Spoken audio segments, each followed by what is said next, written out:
ओम श्री सरस्वत्यै नमः। नमस्कार। कक्षा है चतुस्सप्तति अधिक द्विशततमी कक्षा।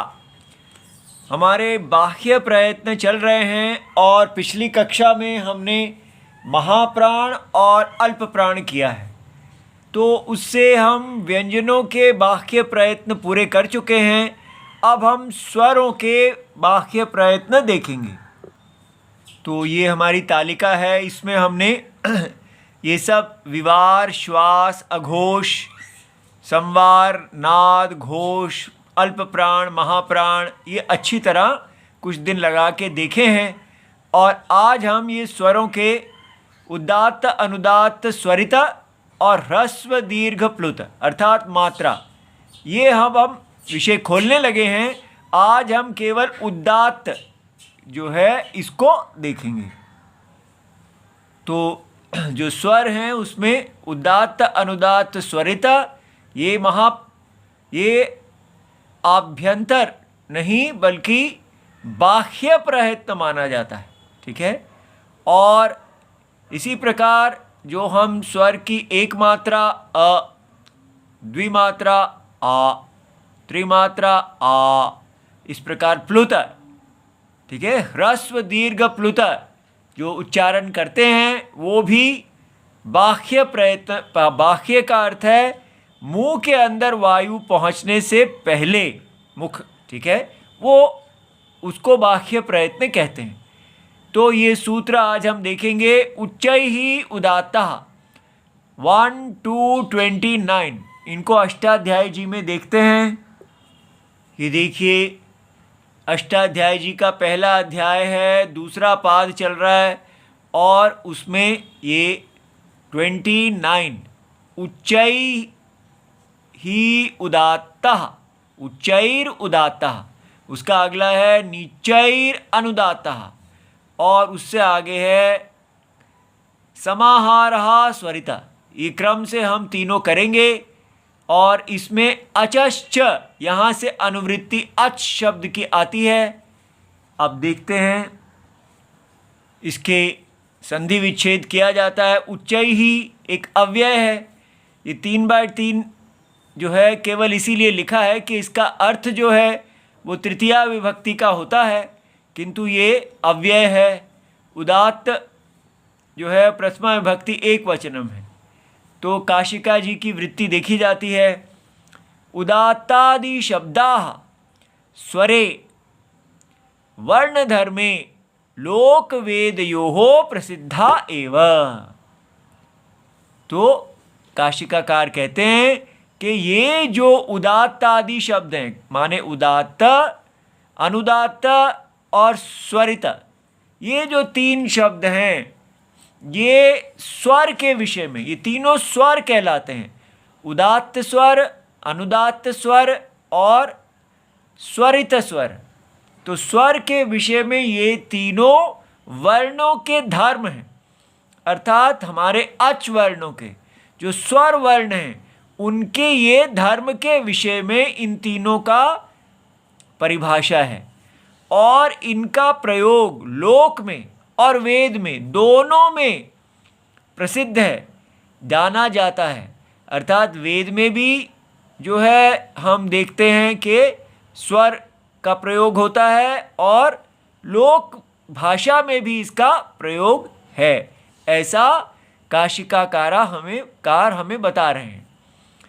तो ते उदात्त आदि स्वर जो हैं वो तद्गुणे अचि परिभाष्यन्ते। तो उनका अच के विषय में उदात्तादि गुण के जो विशेषण के रूप में उदात्तादि ये जो हमारे अच हैं, ठीक है, स्वर हैं, स्वरों के गुण के रूप में इनकी परिभाषा की जा रही है, ठीक है।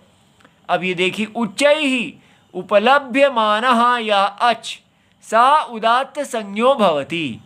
तो देखने में सूत्र में ऐसा लगता है भाई ऊंचा जो उपलब्ध किया जा रहा है, ठीक है। जो भी ऊंचा उपलब्ध किया जा रहा है वो अच, जो स्वर है वह उदात्त संज्ञा वाला है।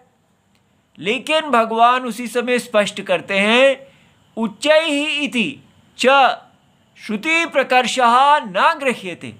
तो यहाँ पर आपको ये नहीं समझना चाहिए कि अगर हम कहते हैं ऊंची आवाज में तो ये उच्चैः जो है ये श्रुति प्रकर्ष है, आवाज ऊंची करने को उच्चैः नहीं कहते। जैसे लोक में प्रयोग होता है उच्चैः भाषते, उच्चैः पठति, ऐसे यहाँ प्रयोग नहीं हुआ है। तो फिर कैसे हुआ है? किम तर्हि स्थान कृतम उच्चैस्त्वम संज्ञिनः विशेषणम।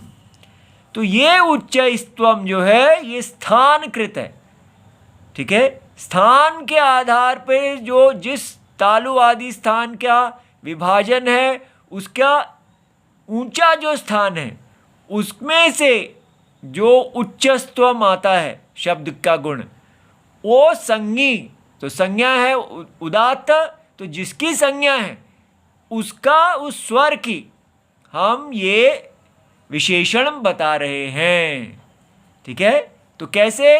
तो कहा तालु आदि जो स्थान है उनमें वो उनका आप विभाजन कर लीजिए, 3 हिस्से बना लीजिए, ठीक है।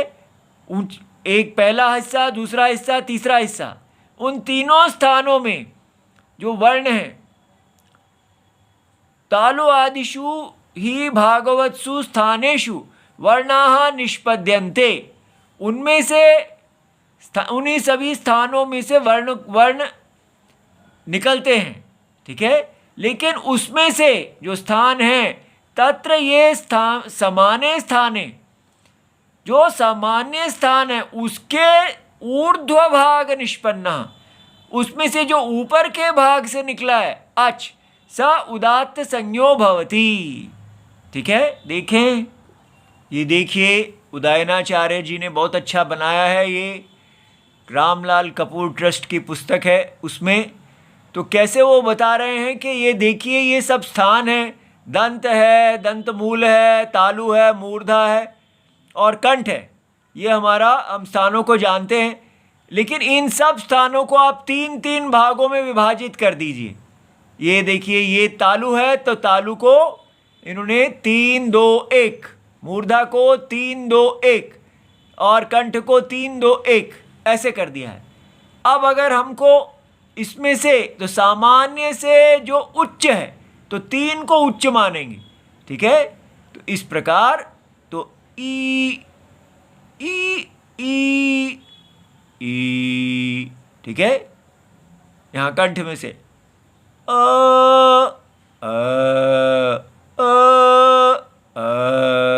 आप देख सकते हैं कि कैसे ये इनका ऐसे। तो यस्मिन् उच्चार्यमाणे गात्राणाम आयामः, तो जिस वर्ण के उच्चारण करने में जिस स्थान से आप बोल रहे हैं उसके आपके मुख के जितने अवयव हैं वो उनका आयाम क्या होता है? निग्रह, उनका खींचना, वो उनको खींच लिया जाता है भवती। तो पहली चीज़ क्या होती है? जैसे ऐसे बोला तो सारे मुख के टाइट हो जाएंगे, सुकड़ जाएंगे, संकोच हो जाएगा। फिर क्या होगा? रूक्षता, अस्निग्धता स्वरस्य, और स्वर जो है वो रूक्ष तीखा हो जाएगा, ठीक है। और संवृद्धता कंठ विवरस्य, और कंठ का पूरा जो विवर है, गुफा है, वो भी छोटी हो जाएगी। ये तीनों जो हैं जहाँ होते हैं उसको अनुदात्त कहते हैं, ठीक है।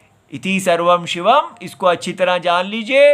अधिकतर ये देखा गया है कि जो लोग वेद पाठ करते हैं उनको इसका ज्ञान है ही नहीं। वो हाथ इत्यादि हिलाते हैं लेकिन मुख से उनको नहीं पता कि कैसे उदात्त आ रहा है। कल हम जब अनुदात्त को भी देखेंगे, स्वरित को भी देखेंगे और ज्ञान आएगा। इति सर्वम शिवम, प्रणाम।